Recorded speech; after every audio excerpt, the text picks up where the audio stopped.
Hello and welcome to the UGA Transfer Equivalency Guide walkthrough. The goal of this video is simply to help you understand what our Transfer Equivalency Guide is, as well as how to navigate it if you're considering transferring credits from another institution. To start, you can simply go on Google and type in UGA Transfer Equivalency Guide. It can be a bit tricky, but Google is great at help. If you use a different search engine or for some reason it doesn't show up at the top, this is the link that you're looking for. So you simply want to click on that, and all of this info at the beginning is very important. I'm just simply not going to read it for the sake of brevity on this video, but I would encourage you to read that if you're going to look through using this tool in the future.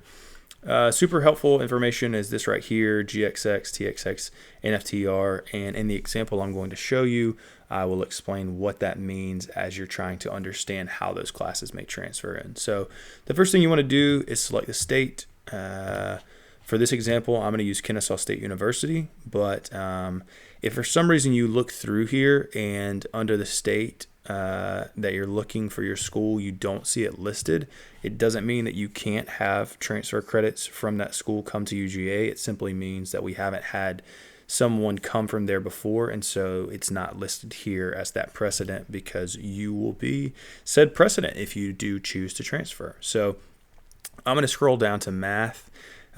These are the prefixes from Kennesaw State, so you would be looking at classes that you have taken current or are currently taking at Kennesaw State, and then here is going to show up what that transfers to UGAS. So again, I'm going to use these to explain through what those different things may mean, in hopes that will help you understand your current coursework as you're working through this yourself. So start here with Math 97 at Kennesaw State.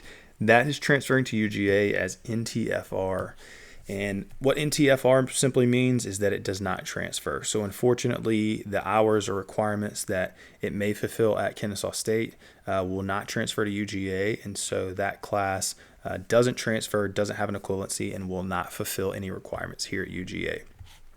The next instance is your Math 1001. I'm trying to highlight all that, just that guy.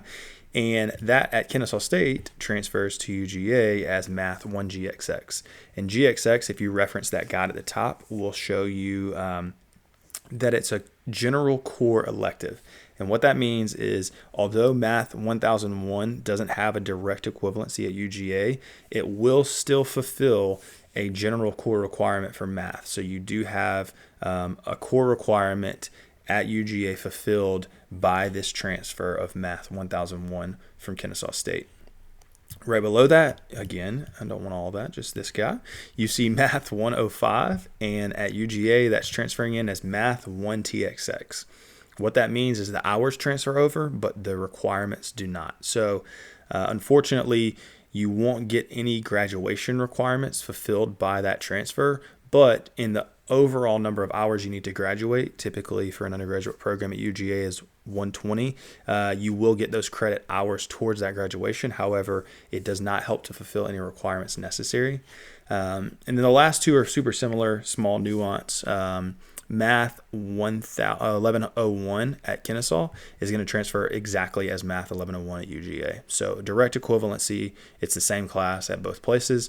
And then again, the nuance here is the direct equivalency. You're just going to see Math 1107 at Kennesaw becomes Stat 2000 at UGA. So elementary statistics is Math 1107 at Kennesaw.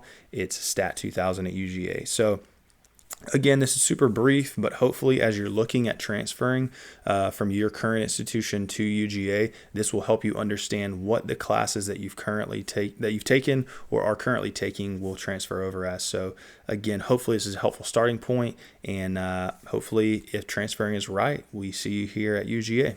Go Dogs.